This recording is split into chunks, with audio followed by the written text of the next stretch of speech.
You can't take it back, no. I've got so much left to say, but I'll take my words and walk away.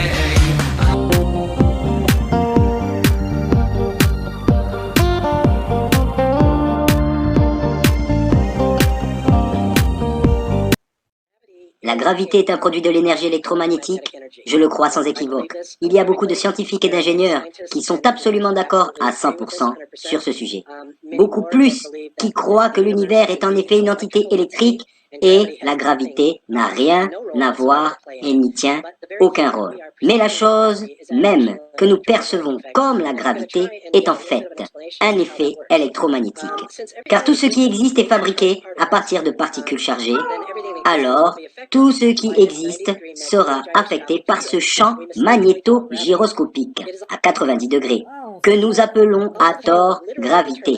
C'est aussi le champ qui détermine littéralement de la gravité vers le bas, par coïncidence, à obéir à la même loi du carré inverse que toutes les ondes électromagnétiques, prouvant que la soi-disant gravité n'est rien de plus qu'un effet d'onde électromagnétique bien connu.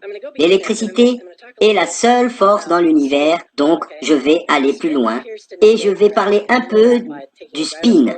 Maintenant, le spin semble nier la gravité et nous savons qu'en prenant un gyroscope et quand vous le faites tourner, parce que le champ anti-gravité ou les effets d'un gyroscope ont en fait tendance à nier la gravité, ou ce que nous percevons comme la gravité. Mais ce n'est pas vraiment nier la gravité. Donc, lorsque vous faites tourner un objet, son champ magnétique, généré via sa charge atomique, devient un mouvement relatif plus proche et plus de résonance vers les lignes de force centripède ou centrifuge du plan lui-même, qui annule ou atténue ensuite la pression magnéto-gyroscopique descendante. Nous interprétons mal la gravité. Maintenant, ce que cela signifie. Cela signifie simplement que lorsque vous faites tourner un objet plus vite, vous le faites tourner plus, il a tendance à annuler les forces de gravité. Il y a un exemple, et en fait, permettez-moi de soulever cette question, il y a un gars du nom de Bruce De Palma qui a fait cette expérience incroyable, l'expérience de la boule tournante. Et essentiellement, ce que c'était, et je vais juste vous donner un petit aperçu de cela, c'est que lorsque vous faites tourner une boule, et je pense que dans cette expérience particulière, il a pris une boule et il l'a fait tourner, je sais pas, vers 20 000 tours par minute, ou quelque chose comme ça, 20 ou 30 ou 27 000 tours par minute. C'est ici, dans le graphique, il l'a lancé en l'air avec un mécanisme calibré qui appliquerait la même force verticalement à chaque fois. Alors il l'a fait. Il a lancé la boule qui ne tournait pas.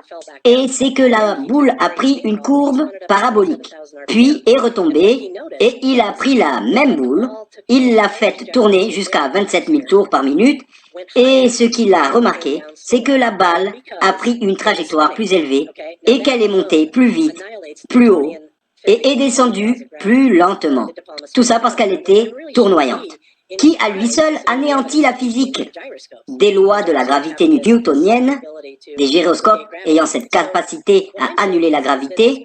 Donc ce que je dis, c'est que ce champ de gravité que nous percevons comme étant en fait un champ électromagnétique est le plan inertiel dialectrique du champ magnétique qui est ici sur Terre. Et quand je dis que si vous imaginez la Terre comme un disque, le plan inertiel diaélectrique ou le champ magnétique tourne le long de la surface de la Terre plate. Ce qui signifie qu'il y aura un effet de torsion de 90 degrés, comme lorsque vous prenez un gyroscope et que vous le piquez comme sur le dessus. Ce qui se passera, c'est qu'il réagira à 90 degrés, loin de la zone où vous l'avez poussé, parce que c'est là que la force est transférée. Elle est en fait transférée à 90 degrés du point du gyroscope que vous touchez, en fait. De même, il se passe quelque chose avec le plan inertiel diaélectrique de la Terre magnétique. Il tourne et à cette force de 90 degrés qui pousse vers le bas, il détermine littéralement de haut en bas.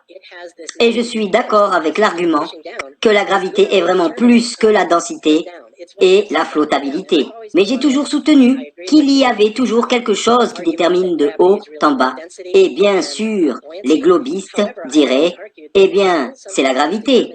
Je dis que c'est simplement la force à 90 degrés qui est adjacent au plan inertiel diaélectrique du champ magnétique tournant sur la Terre plate. Je voulais mettre ça sur le tapis, mais il ne fait aucun doute dans mon esprit. C'est que, on parle d'optique, on se cantonne à la partie, à la représentation géométrique des rayons lumineux qui diffractent, etc., avec les rayons qui se réfléchissent, etc. Mais on ne se rend pas compte, ou on ne sait pas, hein, que il y a aussi la partie algébrique, la partie mathématique, et que Fresnel n'a pas fait que la géométrie ou partie. Il a établi tout ça de manière formulée avec des formules mathématiques. Et ces formules sont toujours utilisées, je le répète, j'insiste bien, y compris dans la théorie actuelle du vide absolu. Il faut bien voir que, alors pour parler du vide, moi je dis bien vide absolu parce que les équations de Maxwell, parce que donc les équations de Fresnel ont été reprises par Maxwell. Et c'est intégré aujourd'hui dans l'électromagnétisme de Maxwell. Fresnel, l'optique, c'est aussi une onde. Et c'est considéré une onde électromagnétique. Donc on l'intègre dans la formulation mathématique qui a été faite par Maxwell. Maxwell, il n'a pas tout inventé, il a repris aussi d'autres travaux antérieurs, notamment ceux de Ampère, Laplace, etc. Faraday, il a utilisé les travaux de ses prédécesseurs. Tout n'est pas parti de rien. Et donc, le paradoxe, c'est qu'on a des équations qui fonctionnent avec un milieu, donc qui ne sont pas dans le vide, mais on reprend ces équations pour les faire fonctionner dans un vide absolu théorique. Je dis bien théorique, inventé. Mais on continue à utiliser des équations éthéristes. Si on peut parler d'éther ou de milieu ambiant, on peut l'appeler comme on veut, mais absolument pas de vide absolu. Alors certains diront ouais, mais le vide absolu, c'est synonyme de néant. On dit ouais, mais les physiciens vous disent on parle pas de néant. Donc alors il faut dire c'est quoi le vide absolu. Il y a pas, encore une fois, on retombe dans la dialectique, les définitions où ils ont chacun leur définition du vide, et en fait on se rend compte que le vide absolu n'existe pas, et que toute la science utilise un vide partiel, et que le vide absolu dans la réalité, il n'existe pas. Donc les équations sont fausses, leur théorie est fausse. La partie corpusculaire, c'est-à-dire que ce sont des grains de lumière, quand on parle de lumière, donc ce qui a amené ensuite la notion de photon, de quasi-particules photoniques. Mais comme les expériences de Fresnel et de Huygens qui ont entraîné le théorème qui porte leur nom, hein, Huygens-Fresnel, démontrent que ça ne peut fonctionner que dans un milieu ondulatoire. Hein, on a un phénomène ondulatoire d'ondes.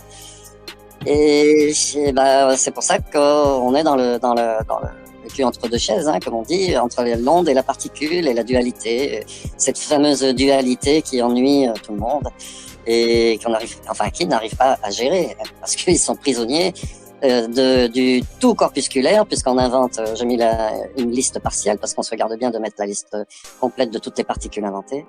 Alors que aujourd'hui, tout c'est admis que la lumière courbe, les rayons lumineux courbent, ils sont sensibles au champ magnétique, même les lasers courbent.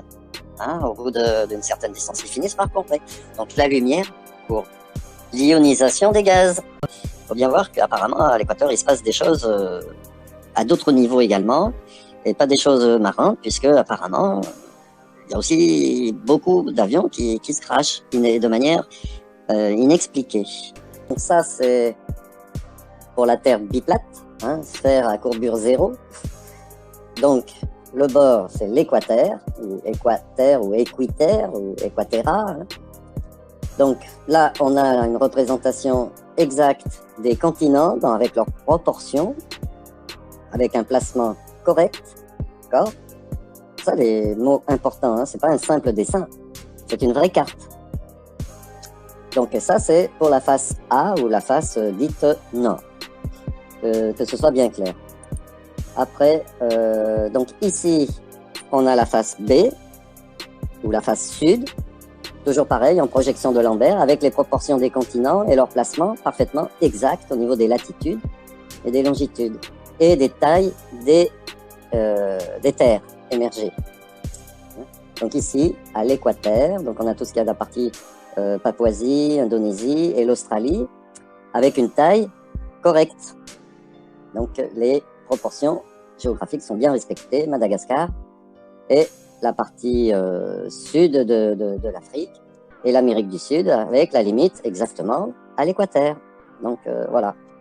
Donc, et l'Antarctique, donc, effectivement, donc c'est une révolution platiste. Donc l'Antarctique, ben, c'est plus le mur de glace tout autour, etc. Donc on revient à des proportions dites officielles au niveau des dimensions. Et donc là, donc on a bien effectivement l'Antarctique avec le mur de glace autour de l'Antarctique, mais pas en tant que bord de la Terre plate. Le bord de la Terre plate, c'est l'équateur, tout simplement. Donc ça, c'était chacune des deux faces. Alors, est-ce que j'ai... Oui, là, et là. Donc l'une à côté de l'autre, ici. Donc, face nord, face sud, d'accord? Et ça, donc, c'est une représentation des deux faces, comme si on voyait l'une en transparence par rapport à l'autre. Donc là, on a la partie nord ou la partie de la face A de l'Afrique, et par en dessous, par transparence, on a la correspondance avec la partie sud. Donc si on perçait un trou, imaginons que ce serait possible, donc au niveau du Québec, par exemple, de New York, on retrouverait de l'autre côté bah, tout ce qui est le Chili, la pointe sud de l'Amérique. Et donc là, on a la partie nord ou la face A qui est en correspondance avec l'Amérique du Sud.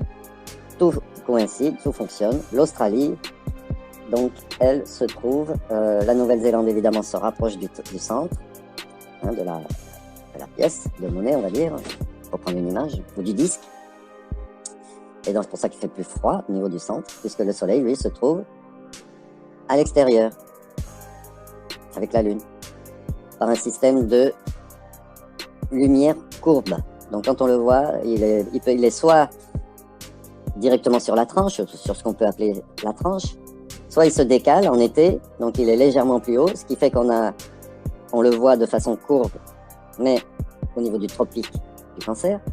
Et en hiver, il est légèrement plus bas, ce qui fait qu'on croit le voir au-dessus du tropique du Capricorne.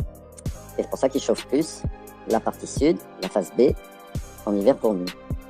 On a les éclairages qui correspondent au niveau des nuits polaires, des 24 heures polaires, etc. Donc aujourd'hui, c'est une présentation de la chose. Évidemment que dans les prochaines semaines, on va approfondir les choses et répondre à tout un tas de questions qui peuvent se poser. Mais là, on voit bien que les Star Trails fonctionnent dans un sens tel qu'on les voit, dans la face nord, et en inverse dans la face sud. Parce que là, pour que s'il y ait la correspondance, il faut inverser la face 1 pour que ça corresponde. Et c'est pour cette raison que ça tourne à l'envers. Et quand on est près du banc, on voit la ligne de l'équateur qui reste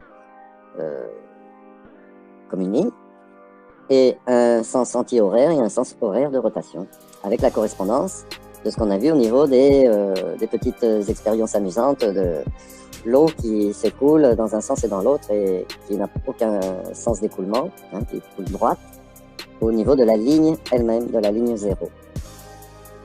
Que dire de plus? Donc ici, France, l'Europe, hein, Espagne, le Benelux, Scandinavie, le Groenland, regardez qu'il n'est plus aussi immense que sur les Mercator qu'on nous montre.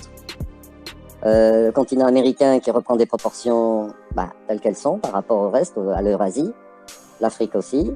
Donc il n'y a plus les déformations grossières qu'on constatait au niveau des contours géographiques. Donc tout est respecté. Ici le Japon, Corée, la Sibérie de l'Est, la Chine Est, etc. L'Inde ici.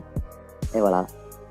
Donc je voulais vraiment montrer les choses clairement, de manière à ce qu'on comprenne bien de quoi on est en train de parler. Là, tu es en train de partager justement les équations du champ électrique.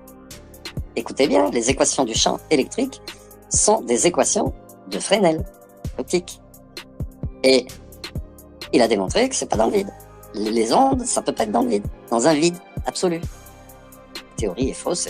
Si la théorie est fausse, il n'y a plus d'univers intersidéral infini ou quasi fini, puisque personne ne pourra vous dire est-ce que l'univers est fini ou pas. Tout le monde est incapable de vous dire, bon, bah, on vous dit il a 13 milliards d'années, il gonfle, on ne sait pas pourquoi ni comment, pour quelle raison il gonfle, on sait décrire, avec l'expansion de l'univers, etc. Hein, donc on parle avec avec le Big Bang et la théorie inflationniste.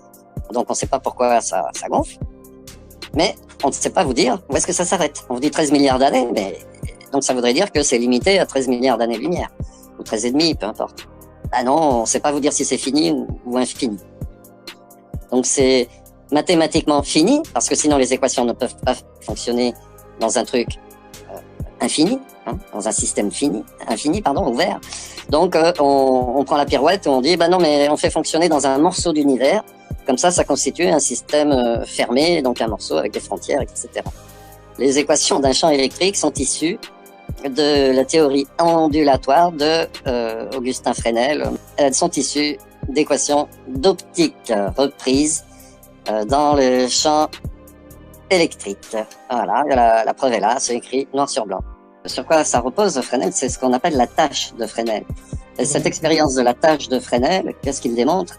Bah, si on veut bien lire les choses, c'est que quand on a une source lumineuse observée à travers un diaphragme circulaire, un télescope ou des choses comme ça, quand la source est très éloignée et étendue, eh ben, on obtient un effet de lentille.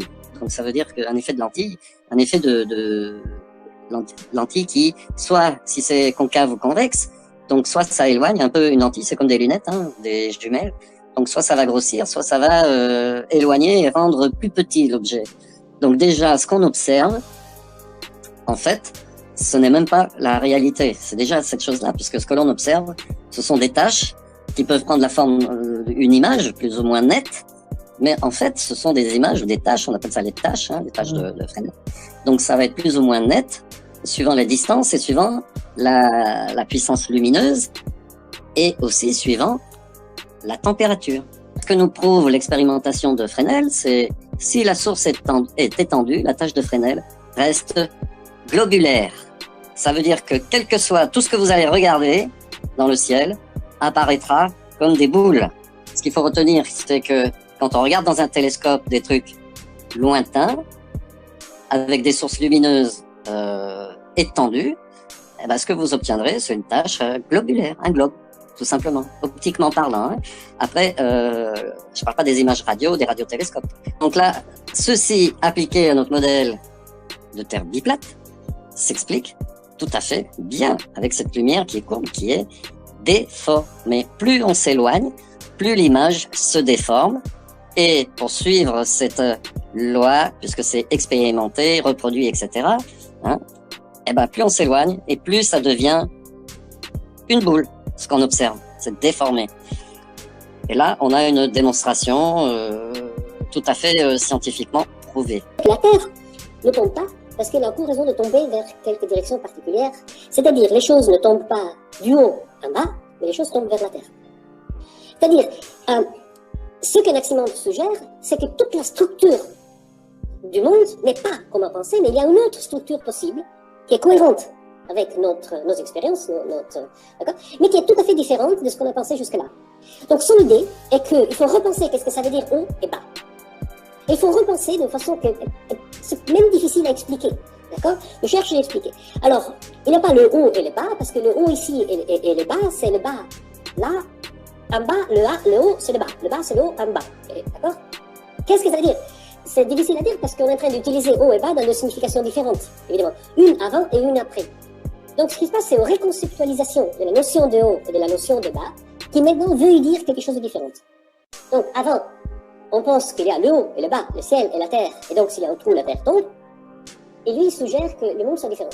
Que la terre est au centre de l'univers, le ciel sphérique, et que les choses tombent vers la terre parce que c'est des mots qu'on lui attribue dans le monde ancien. Les choses tombent vers la terre parce qu'ils ont un corps, un gros corps important à côté de eux qui donne une direction privilégiée. Donc les choses tombent vers la terre parce qu'il y a la terre. La terre en elle-même n'a aucune direction particulière vers laquelle tomber. C'est une idée étonnante, d'une beauté merveilleuse. C'est une idée extraordinaire. Parce que c'est vrai.